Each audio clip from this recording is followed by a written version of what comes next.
چې جناب نبی کریم صلی الله علیه وسلم 17 شوال سن 3 ہجری تا د کفارو سره مقابله په احد میدان کې راغلی و. د احد په لمنه کې دا جنگ شوی و. اصل کې احد یو غر دی چې د مدینه منورې نه 3.5 کیلو شمال په فاصله باندې شمال په طرف 3.5 کیلومتر فاصله باندې واقع دی او 15 میله شرقاً او غرباً په دې علاقې باندې محیط دی او دا داسې بهترین یو غر دی چې د دې دنیا کوم مسلمانان نه علاوه غیر ژوندي ساري جنت ته بځي نو په کې دا یو غر هم دی چې د جنت په دروازو کې یوې دروازې خواطبه دا غر موجود وي او دا به همیشه دا پاره وي. اوجه دا و چې دا غر پیغمبر علیه السلام سره انتهایی محبت لرونکی و. هذا جبل يحبنا ونحبه. دا غر دی چې موږ سره مینه کوي موږ سره مینه کوو. دا هغه په برکت باندې الله پاک جل جلاله امن والو د جنت کې مقام ورکو چې پیغمبر علیه السلام 1000 فوج سره 1000 کسانو سره مدینه منورې نه ووتلو. شپه په شیخان مقام کې وکړه. محمد ابن مسلمه رضی الله عنه په قیادت کې په امارت کې یو گشت تشکیل شو چې هغه پیغمبر علیه السلام او د دې ملګرو نه غیر چاپیره پهره ورکوله. جناب نبی کریم صلی الله علیه وسلم د تهجد په ټیم باندې روان شو. یعنی مطلب دا پښمنه یا ختم شوه نو. سید الکونین صلی الله علیه وسلم سره د ملګرو شیخان مقام نه لاړو پیغمبر علیه السلام او بیا اشواط مقام ته ورسېدو. اشواط مقام کې پیغمبر علیه السلام نه عبد الله ابن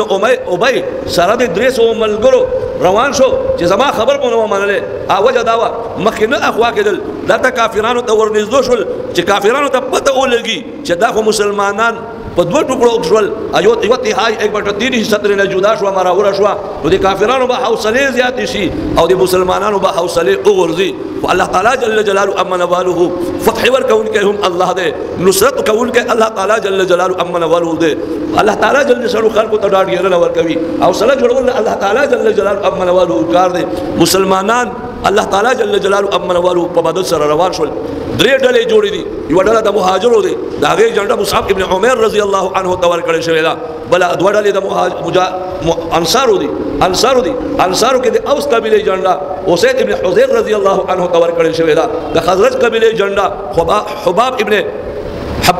حباب ابن منذر رضی الله عنه تور کړی شوی دا. جناب نبی کریم صلی الله علیه وسلم بیا الته کسان کېنول په کوم انداز کېنول چې تاسو په دې ځای باندې دې ځای نه خوځاینو او ځنه کسان پیغمبر علیه السلام خصوصي ځای ته وخېجول جبل روماه هغه ته پیغمبر علیه السلام وخېجول چې تاسو بدل ته او دې ځای نه تاسو را کوزيږئ نه تر دې اده پورې کومګه باندې کافرانو حمله کوله مونږه مارغانو اوچتولو بیا به هم تاسو نه را کوزيږئ. تاسو دغه ځای نه غشي ولې او کوم اسول مونږ باندې حمله کوي دغه دفاع به تاسو مونږه دفاع به هغه نه کوي هغه باندې به غشو حمله کوي. زبیر رضی الله تعالی عنه پیغمبر علیه السلام مقرر کړو چې تاسو به کوشش کوئ چې خالد ابن ولید رضی الله عنه ملګری رانو شي. پیغمبر علیه السلام ملګرو سره دي کافرانو سره جنگ شروع کړي. کافرانو طلحه ابن ابي طلحه ابدری میدان تراوزی وای حل من مبارزین سوچتا ما سره چې دو بدو ما سره جنگ وکړي. الله تعالی جل جلاله امن والو یو کس ورته بیدار کو زبیر ابن العوام رضی الله عنه راوچسو او هغه ورته چې حمله شروع کوله. زبیر رضی الله تعالی عنه اول وار سره د جهنم ته ورسېدو. دا رامن ډګ عثمان ابن ابي طلحه یعنی د طلحه ابن ابو طلحه ابدری وال رور رامن ډکړ جنډه واخیستا او د چې جنډه اخیستا او د هغه سرداری خپل لاس کې راوستوله. د حمزه ابن عبد المطلب رضی الله تعالی عنه راغی هغه یو ولګیدو یو لاس ترنه کټ کو هغه سره جنډه ترنه وګورځدا. به انا بعد جنگ ولګیدو جنگ داسې انداز کې ولګیدو چې خالد بن ولید رضی الله عنه با وادي قناص سره تراتلو نو دا جبل رومات والکسانو او دارګه زبیر ابن عوام رضی الله عنه والکسانو هغه به دوی پس پاکل بیا ثواب د کافرانو د طرف نه لاس کې جنډه وا هغه باندې یو مسلمان حمله وکړه هغه جهنم ته ورسولو چې کله هغه مردار شو په دې سره الله تعالی جل جلاله امنوالو کافرانو ته یو لوی بزدلی ور نصیب کړه دوی کې بزدلی رااله او په منډه باندې روان شول خزه ور سره چې کومه وي هغه منډه وهله دارګه د دوی هغه بادرانو خلکو هم منډه وهله لاړ وتښتېدل مسلمانان لګیا دي غنیمت پټولولو باندې هغه مسلمانان چې 50 کسان پیغمبر علیه الصلاۃ والسلام جبل رومات باندې کېنولي چې تاسو بدل ته نه برا کوزيږئ په اس حالت کې باندې را کوزيږئ پیغمبر علیه الصلاۃ والسلام منع کړو چې کوم غنیمت ټولو بیا به هم نه را کوزيږئ کومه هار شلو او مونږ باندې د دوی فتح راغله او مونږ جنگ وبایللو بیا به هم نه را کوزيږئ جناب نبی کریم صلی الله علیه وسلم خدا حکم ورکړو اوس چې پیغمبر علیه الصلاۃ والسلام د فتح نصیب شو کافران او تختدل نو دلته دی غروال دی غونډیوال دا کوم ورکوټ غارو په دې باندې خپل مېز کې اختلاف راغی عبد الله ابن جبیر رضی الله عنه چې امیر یو هغه دوی نه بخوځي پیغمبر علیه السلام اجازه نه کړي خو نور ورته وایي یاره ولې اجازه نه کړي موږ ته خو ویل چې نه راځي خو چې جنگ اوس ختم شو کافران لاړ او تختدل اوس به موږ جنگ ولې نه کوزيږو موږ کوزيږو الله فرمای منکم من یرید الدنیا ومنکم من یرید الاخره ولقد عفا عنکم تاسو کې دا دوه ډلې جوړې شي یو ډله داسې وه چې د مال غنیمت طرف ته توجه وه دنیا طلبګار و چې دنیا راته مونده شي تا چې آینده جهاد دپاره او آخرت دپاره څه په دې ذریعې سره تکړهتوب حاصل کړم منکم من یرید الدنیا ای للآخره بعضې په تاسو کې داسې کسان وو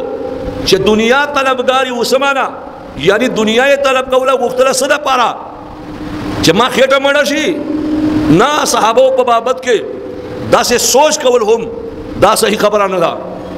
للآخره آخرت دپاره و دنیا ګټله لکه څنګه عبدالرحمن بابا فرمایي خدا دا دنیا چې توشه ده د عقبه دا دنیا ډېره ښه ده ولې آخرت دپاره توشه ده فرمایي منکم من یرید الدنیا بعضې له تاسو کې هغه کسان دي چې دوی دنیا غواړي هغه اراده ساتي ای للآخره یعنی آخرت دپاره ومنکم من یرید الاخره ای الخالصه او تاسو کې زړه کسان دي چې بس صرف او صرف آخرت یې مد نظر ده دنیا دا ذریعہ نه ګرځي بس صرف یې ماته آخرت ملاو شي خو تاسې دواړه ډلې الله ورته فرمایي ولقد عفا عنکم الله عفو درته وکړه الله وبخله صحابو په بابت کې یاد وساته چا چې په زړه کې یا په خولې باندې غلط سوچ کړی دی یا غلط الفاظ راوستي دي هغوی په باره کې الله تعالی جل شانه مفسدان او هغوی په بابت کې بیوقوفان الفاظ قرآن کې استعمال کړي دي صحابه دي ټول الله تعالی جل جلاله امن والو خواته لوی مرتبه والي بهرحال حضرت عبدالله ابن جبیر رضی الله عنه ایو څو نور ملګري ټوټل 9 کسان یا 11 کسان پاتې شول او نور ترې راکو شو جنگ انتهایی سخت شو څنګه سخت شو کافران خو تللي خو خالد ابن ولید رضی الله عنه خپل جاسوسان لګولي چې دا غونډه دا ورکوټه غر جبل رومات کله خالقی ما ته اطلاع را کوا هغه ته اطلاع ورغله خالی شو فورا راغی رستو طرفنا او حمله په وکړه لکم نه یا لس یا یولس کسانو هغه شهیدان کړ او بیا راکوشول کافرانو سوسله جوړه شو هغه هم رامنډ کړل مسلمانان یې ګیره کې واخیستل مسلمانانو نه هم حالات خطا شول او یو اول ګردې په بنا باندې خپل حمله شروع کړي تر دې حد پورې چې حضرت حذیفه رضی الله عنه والد محترم یمان رضی الله تعالی عنه د مسلمانانو د لاس نه شهید شو پیغمبر علیه السلام اعلان وکړ د خواراشه او خلکو نو ځنه حضرات وایي چې پیغمبر علیه الصلاۃ والسلام کافرانو ته چې د خوا ما خواته راشه زنو دا تشریح کړی ده کافران پیغمبر علیه السلام طرف ته متوجه شول اعلان شروع شو اوہو پیغمبر کو شهید کو حالانکہ مصعب ابن عمیر رضی اللہ عنہ چې پیغمبر علیه الصلاۃ والسلام سره شکل و شباهت کې ملاو کېدلو هغوی شهید شوي کعب ابن مالک رضی الله تعالی عنه وکتل چې مسلمانان یو طرف ته بل طرف ته منډې شروع کړې چې اوه مونږ پیغمبر شهید شو نو مونږ دپاره اوس د ټینګې ځای نشته ده شرط به چاره گو یو زیبل زید افراتفری شروع شوا و کعب بن مالک رضی الله عنه قدرتی تیرے دلو سید الکونین صلی الله علیه وسلم باندې نظر ولګي دو چاغوي خواتا نه یا یول دولس کسان دي او پیغمبر علیه الصلاۃ والسلام یې ګیره کې اخیشته دي مسلمانانو خپل حفاظت کې راوسته دي چې او کو مسلمانانو مبارک شه تاسو مقصود جناب محمد رسول الله صلی الله علیه وسلم ژوند دي مسلمانانو الفاظ اوریدلو مې جوش پیدا شو او رامنډه کو پیغمبر علیه الصلاۃ والسلام خواته اوریدل او به کافرانو خلاف جنگ بیا شروع کو کافران داسې انداز کې تخته واخیستا چې هغه زنانه مخ کې سړی ورپسې او کپڑے اوچته کړی دي چې څنګه یې چې هغه تکړه دي چې و تختی دما عزیزانو الله تعالی جل شانه مسلمانانو ته بیا برای ور دې کې وی خبره ته مونږ ته اشاره ده چې جنگ بدر کې مسلمانانو سره تعداد کم وو بیا مسلمانانو ته الله فتح ورکړه جنگ احد کې تعداد 313 په ځای باندې 700 ور سره اسلحه هم ور سره بیا مسلمانانو کې اویا کسان شهیدان کیږي ډیر زخمیان کیږي سید الکونین صلی الله علیه وسلم لاندې غاښ یو ماتيږي چهره مبارکه کې هلمٹ او خود دننه کیږي او جناب نبی کریم صلی الله علیه وسلم چهره مبارکه ویني کیږي او پیغمبر علیه الصلاۃ والسلام انتهایی په دردونو کې او دار ترویني چې ترته سترګې ور باسلې دي پوزه کټ کړي دا ورته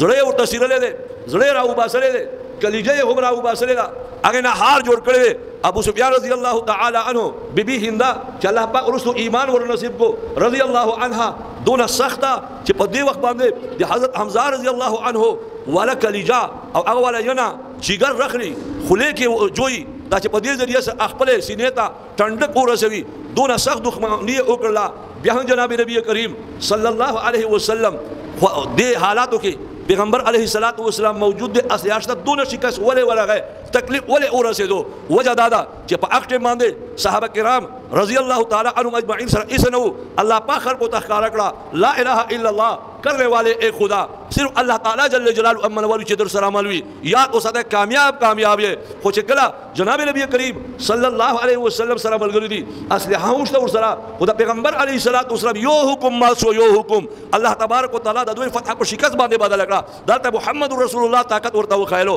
چې او خلکو پیغمبر علیه السلام به هم پتا سو مجلس کې موجود وي خو چې سوله پورې پیغمبر علیه السلام اتباع مونږ وکړي د دوی اطاعت مونږ وکړي کامیابی ده نشه نن مسلمان ولې ذلیل دی ولې مسلمان خوار دی ځان ته مسلمان زوایم خو د پیغمبر علیه الصلاۃ والسلام خبره چې ما ته مخ تراشي هغه غورځوم زما لیډر خبره ما تراشي نو فورا زمنډه وهم نه رو راځانا نه به لیډر خبره مانه نه به بل ملګری خبره مانه نه به د مشر خبره مانه اول خبره به جناب رسول الله صلی الله علیه وسلم